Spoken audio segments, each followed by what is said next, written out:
केंद्रीय निवडणूक आयोग डिजिटल वोटर लिस्ट का देत नाही आणि त्या प्रेझेंटेशनला उद्धव ठाकरे उपस्थित होते.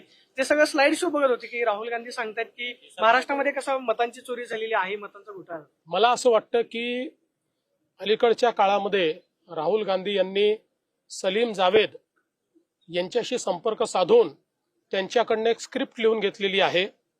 अतिशय मनोरंजनात्मक अशा प्रकारची स्क्रिप्ट आहे. ती सगळीकडे ते मांडतायत. याच्याने मनोरंजनापलीकडे काहीच होत नाही. एकही गोष्ट त्यांच्याकडे फॅक्च्युअल नाही. सगळ्या गोष्टी कपोकल्पित त्या ठिकाणी ते मांडतायत. आणि सगळ्यात महत्वाचं, ते एकीकडे म्हणतात की वोटर लिस्ट मध्ये प्रॉब्लेम आहे. आम्हालाही मान्य आहे. आम्ही तर इतके वर्ष झाले सांगतोय. आमची मागणी होती की कॉम्प्रिहेन्सिव्ह रिव्हिजन करा. आता इलेक्शन कमिशन म्हणते आम्ही कॉम्प्रिहेन्सिव्ह रिव्हिजन करायला तयार आहोत. आणि बिहारमध्ये त्यांनी सुरू केलं तर राहुल गांधी म्हणतात कॉम्प्रिहेन्सिव्ह रिव्हिजन करू नका. मग त्यांना नेमकं हवं काय आहे?